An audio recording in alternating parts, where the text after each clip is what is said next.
What's going on, everyone? Welcome to another video on the Foxtecc channel. This time the topic is how to use iCloud to save space on the iPhone. Well, the general blueprint is that if you go to the settings of your device and check out the general, then the iPhone storage, you can see that the little breakdown of what is taking up the storage of your local device, like what is on your local iPhone. So for me, obviously, it's the photos, apps, and other files.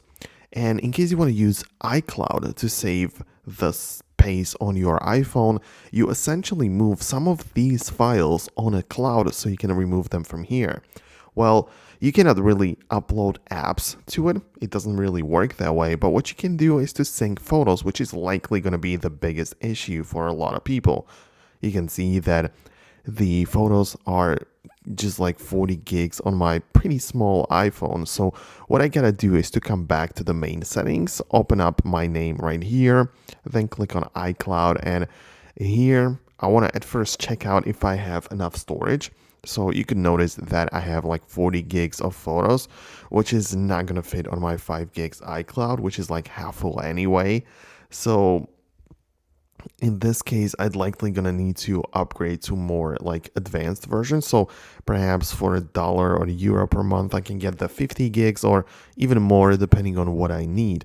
But once I get the subscription and more storage, I can then enable, for example, photos syncing, and this will automatically upload all of my photos from the gallery to the iCloud and then remove them from my iPhone.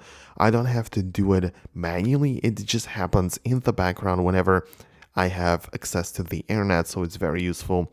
You can just forget it and it's just going to be working really well. And yeah, that's the most basic thing what you can do. Besides that, you obviously should make sure you sync your drive, so you of course put some files which you have stored locally on your device. Like on my iPhone, you put them on the iCloud drive right here to save even more storage. And yeah, this is gonna like free up space on your iPhone. So that's it. Hope you liked this video. Hit the thumbs up if you did, subscribe below to the channel, and I will see you in the next video.